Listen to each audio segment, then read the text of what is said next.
দর্শক এবার এক নজরে জানাবো দৈনিক পত্রিকার শিরোনামগুলো। আমার হাতে শুরুতেই রয়েছে দৈনিক ইত্তেফাক পত্রিকা। দৈনিক ইত্তেফাকের প্রধান যে খবরটিকে লিড করা হয়েছে সেটি হচ্ছে ডলারের মূল্য বৃদ্ধির ফলে মূল্যস্ফীতি আরও বাড়বে। এটি আসলে একটি বিশেষ প্রতিবেদন।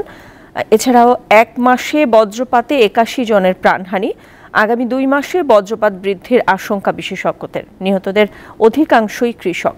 এই খবরটিকেও গুরুত্ব দেওয়া হয়েছে।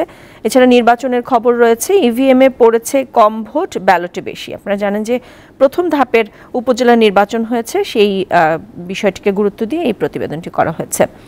গতকাল সংসদ অধিবেশনের সমাপনী বক্তব্য দিয়েছেন প্রধানমন্ত্রী। সেখানে তিনি বলেছেন, গণতন্ত্র ও ভোটাধিকারের কথা বলেন, আগে আয়নায় নিজেদের চেহারা দেখুন।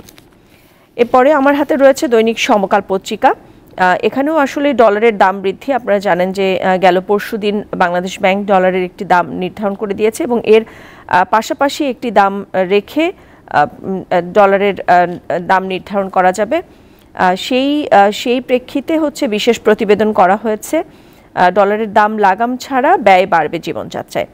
এছাড়া ভোটের ফারাক ইভিএমের চেয়ে ব্যালটে বেশি, যেটি দৈনিক ইত্তেফাকেও করা হয়েছে। আওয়ামী লীগের দ্বন্দ্বে বিজয়ী বিএনপির বহিষ্কৃত ৭ নেতা, এটিও উপজেলা নির্বাচন নিয়ে একটি প্রতিবেদন। এবার আমার হাতে রয়েছে দৈনিক প্রথম আলো। কিছুক্ষণ আগে আপনাদেরকে জানাচ্ছিলাম যে প্রশিক্ষণ বিমান বিধ্বস্ত হয়ে বৈমানিক নিহত। এই খবরটিকে গুরুত্ব দেওয়া হয়েছে প্রথম আলোতে। ভোটের হার এবার সর্বনিম্ন, উপজেলা নির্বাচনের যে খবর এখানে রয়েছে।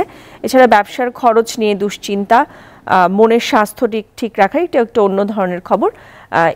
এই রয়েছে দৈনিক প্রথম আলোতে শিরোনামগুলো। দর্শক, এরই সাথে শেষ করছি আজকের দৈনিক পত্রিকার শিরোনামগুলো।